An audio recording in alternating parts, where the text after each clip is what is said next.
Case of Lightfoot versus Adams. Mr. Lightfoot, you are suing Ms. Adams for $3,500 for emotional distress after you say you were trapped into having a baby with her. Is that correct? Yes. Okay, now, Ms. Adams, you say what's in your house belongs to you. That's right. Yes, ma'am. Well, I'm intrigued. Mr. Lightfoot, tell the court what happened.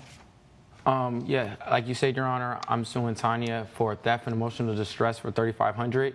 I known her for just a little bit of time, and in that little bit of time, we had a one-night stand, and she got pregnant from what my homie... Oh, hold on, okay. That's a lot. So you met her. Take me back. How did you all meet? So I met her in a grocery store. From what I know, is she's a manager at a grocery store or whatever. I was with my homie, Michael, and we were just picking up some crab legs for a barbecue and stuff. Now I'm hungry, but so you're in there, you're in the grocery store, you're shopping for what you guys gonna have for the barbecue, yeah. And you meet Ms. Adams? Yeah, I met Tanya Adams. My friend Michael, he known her before, and he kind of introduced me to her. I thought she looked good. This was like, wow, this was like 2 years ago. Okay, so you saw her at the grocery store, you thought she was pretty? Yeah. He knows I like to date like kind of like older women. All right. And so I saw Tanya. Nothing wrong with that. Yeah, nothing wrong with that. I saw Tanya. I chopped it up with her a little bit, got her number, this and that, and we've been talking for quite some time. But I didn't we just kind of like talked, and then eventually one night we kind of went out. I'd known her for about like maybe 6 months. And one thing led to another. Yeah. So Ms. Adams, you remember that day that Mr. Lightfoot was in the store with his friend shopping for the barbecue, and you remember meeting them, right? Yes, Your Honor. He said he thought you were pretty. Did you think he was handsome? Yes, Your Honor. All right, now I don't really think it's appropriate to ask a woman her age. I'm never afraid to say mine. But if you don't want to say your age, that's fine. But what is the age difference? I'm 40, so there's like a... How old are you? I'm 28. Okay, so 12 years age difference. Yeah. Okay, so 12 years, and you thought he was handsome as well? Yes, ma'am. And then you all exchanged numbers? Yes, Your Honor. Now you at work? I'm at work. You the manager? I'm the manager. I'm the store manager, yes. All right, and was getting numbers too? Well, the thing is, Michael always comes to our store, and we know each other pretty well. You had a mutual friend? Yes, we had a mutual friend, yeah. And I'm single, and I was interested, so I thought it couldn't hurt to get to know him. And so the one-night stand, you all were friends talking back and forth. You had a one-night stand. Where was the one-night stand? At my house. So y'all were at your house? Yes, ma'am. And you all were intimate? Yes, we were. Did you use protection, Mr. Lightfoot? Of course. I was always raised to use protection. Don't be a fool. Wrap your tool. And that's something I stand by. Don't be a fool. Yeah. Wrap the tool? Yeah. I'm going to remember that one, honey. Yeah. So I was always taught, and that's what I make sure when I was with her, that I used protection, even though I didn't want to, but I knew this was the most responsible thing to do at the time. All right. And so, I'm a very busy person. I do stocks. I work in the office. And so, during that time, we were talking, but it was a while ago. That's not who I am anymore, but I was talking to a few different women, and she invited me over, and we happened to have sexual intercourses. Intercourses? Sexual intercourse. So that's more than once? It was like three times that night. So. Yeah, you said a few times? Yeah, that's why I like the younger men. Well, all right. So you like the younger men, so you had sex a few times that night, but every time was protected? Yes, ma'am. So why are we here today? If you had protected sex, you say in your complaint, Mr. Lightfoot, that she trapped you into having a baby. Well, because what happened was, it was I had met her, and then 9 months, 8 months later or whatever, my homie tells me that, Tanya, she pregnant? And I was like, what do you mean she pregnant? But I didn't really think anything of it. It was just something brief. And then next thing you know, he tells me that he sees a picture of Tanya's baby, and it looks like me and this and that. Wait, hold on now.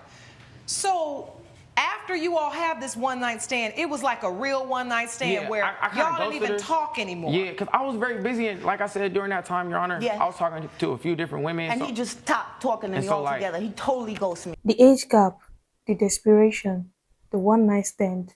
This is about to get interesting. I'm a very, very busy person, for work and this and that, and I wasn't kind of Did that hurt your feelings that he didn't call back anymore, Ms. Adams? Of course it did. Yes.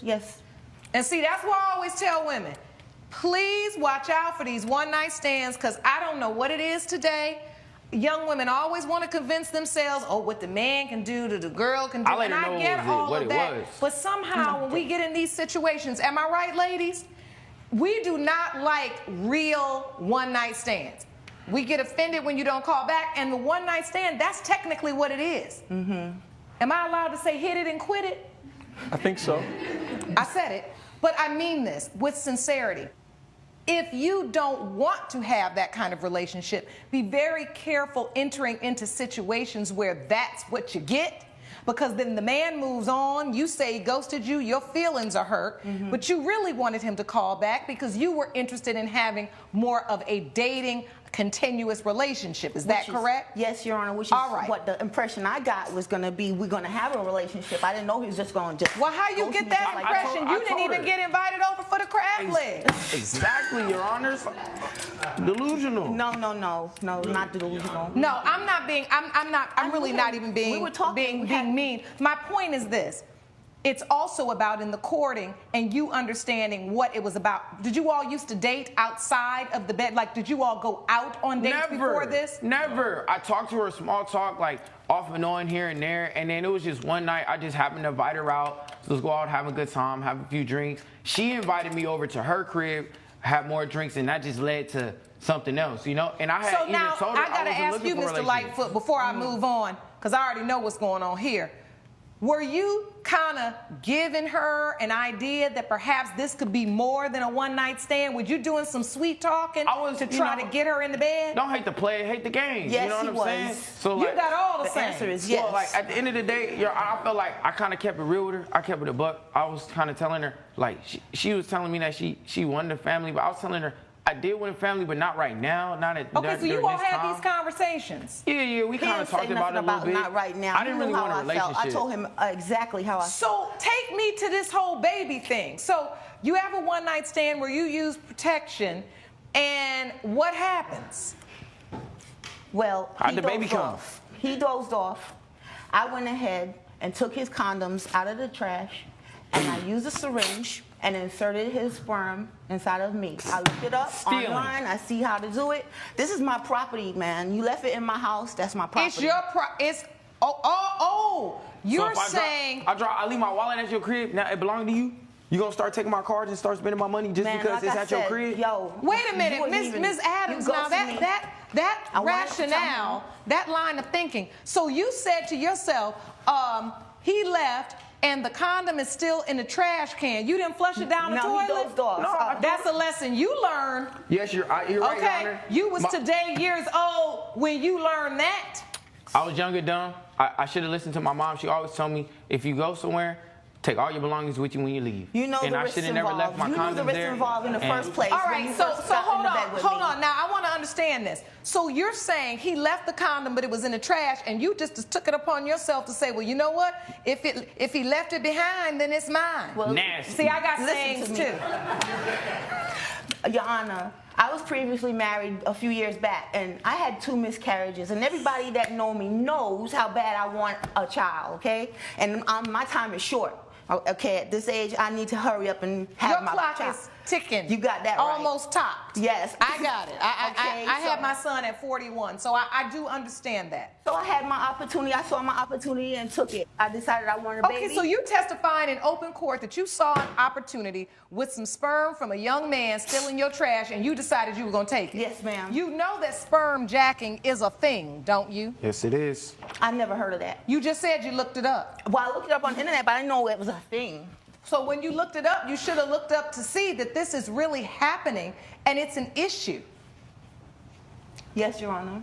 So you are admitting in open court that you did not ask Mr. Lightfoot's permission. You all never discussed and agreed to have a child together. You took it upon yourself because the condom was still there. We discussed it, and now he's saying that he was against it. But he was telling me, yes, that's good. He was down with it. No, you was down with it. You know you was down with it. You done took it too far. I was here for all of your little sayings, but now you done talked about these muscles. Now hold on. Listen, Mr. Lightfoot, what I want to understand from you is, you're saying that after this one-night stand, you never contacted her again, and then all of a sudden, a few months later, then you see your friend. This is your witness? Yeah, my homie. Please stand up, sir. I want to hear Michael. from you, because this is a mess.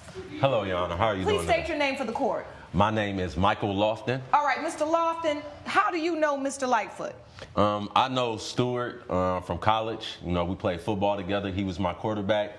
I had been there already a couple of years. I was a receiver. And when he came, we just instantly Okay, so clicked. you all have been together for a while, quarterback and receiver. He and I have. Yes. Right, that's what I'm saying. Right. You and him, not you and Ms. Adams. Exactly. I get that. Not like that now. You know, we broke some touchdown records together. But we Okay. didn't bring nothing else together. She was so desperate to have a baby because age wasn't on her side. Introduced them, you know, I thought that she would be a good influence on him. I thought that this would be an I was a good opportunity. influence. No, I you was out a here good stealing influence. semen. It's All not, right, it's let not him okay. testify, Ms. Adams, because you Yes. don't already testified to Yeah. what you did. What evidence do you have related to the emotional distress? I had to take like therapy sessions. I Okay, went to let me have therapy. that. And I can attest to that, Your Honor, because I would take him back and forth to his therapy sessions. I was tripping, Your Honor. Like I'm thinking I'm having protected sex. Like I'm thinking I'm like screwing up You out here. ghosted Like, and so me, I needed to ghosted talk you to back. somebody about like You what You're was going on with me thinking you're internally. being a responsible player, right? Because that time, you're yes. out there doing your thing, but you're using protection consistently. Yes. And you didn't see this coming. Yep. I And didn't now see this here's coming. an older woman that's admitting to you, I was taken advantage of. I No. took the sperm No. and I used it to have the baby. Yes, now it's But like we ain't never had no paternity test. no. I paid Okay. to get one done. I just feel like I was taken advantage of because at the end of the day, like I would take care of my child if I have a You know all child. the risks involved But see- when you having sex with somebody, and condoms are Well, not no, 100% Miss Adams, either. hold on I now, understand hold on that. now. Because But- you over there, you the older woman, but you Exactly. giving bad advice. Like Terrible. If they ain't ever be my you mama. have sex with someone and use a condom, and you throw that condom away, there should be a reasonable expectation Belong that to the county that now. means that it's trash. It's not for you to dig back out, take a syringe, and inseminate yourself.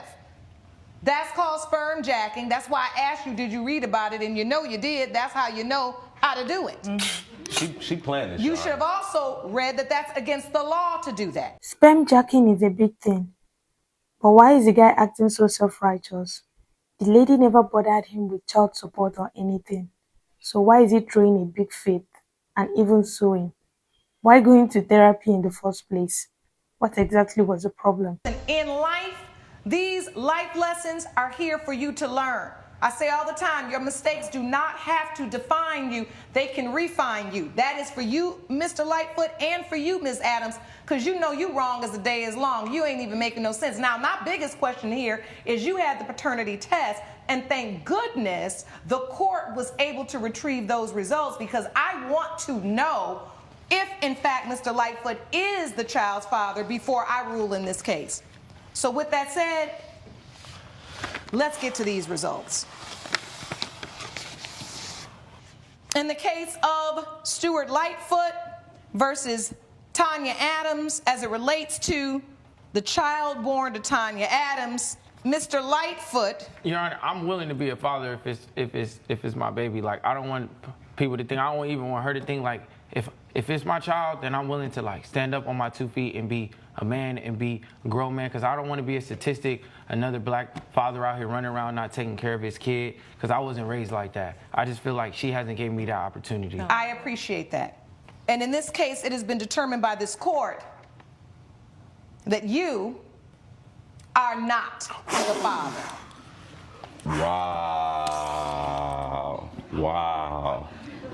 So that means Now, you did Miss- this to somebody else? Hold on now. Hold on.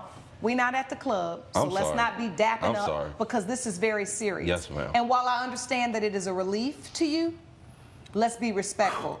Ms. Adams, Yes, Your Honor. I saw as soon as I read those results, you just fell over that podium. Mm-hmm.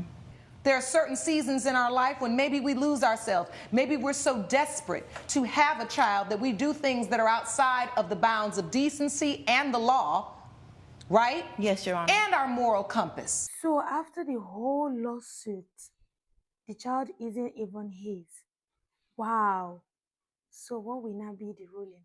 I can't wait to hear that. So it has been determined by this court, Ms. Adams, you have admitted in open court that you did steal the semen. Even though Mr. Lightfoot was not in fact your child's father, you admitted in open court that you did in fact steal the semen. That did cause him emotional distress. He did have to go to therapy. And for that reason, you are responsible. So in addition to having this beautiful child, do you know who the father is? Yes, Your Honor. Yeah, right. Well, I'll tell you this. I hope you do. And if you need to make sure of that, do what's necessary to establish paternity for your baby, because at the end of the day, the baby will be looking at you at some point. Like, where is my father? And that's on you.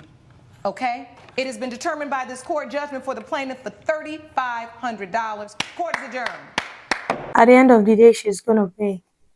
Well, I understand the ruling of the judge because she committed an offense and there is no way she'll be let go of so easily. This is a big lesson to everyone, especially to the ladies. Be careful of these one-night stands and do not do anything, I mean anything, out of desperation because you bear the consequences at the end of the day. Thank you so much for watching On Your Relationship. I hope to see you in my next video. Bye.